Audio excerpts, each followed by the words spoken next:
Hi there, I'm Jill and this is Premiere Basics. I'm a filmmaker from Belgium and I'm part of one of the biggest YouTube channels about video editing tutorials, cinecom.net, which you might know me from. I'm the weird guy who usually just dances and acts weird.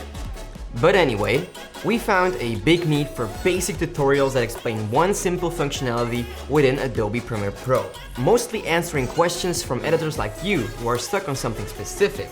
And that's where Premiere Basics comes in. Every week we upload one short tutorial for those who have just started using Adobe Premiere Pro. We also want to listen to you. So, use the comment section to ask your question or just give any feedback, and who knows, maybe next week we might answer it in a short tutorial video. So hit that subscribe button and don't forget to enable the notification bell so you won't miss any new uploads, or just head over to premierebasics.net and sign up for the weekly newsletter. I hope to see you around, thanks for watching, and as always, stay creative.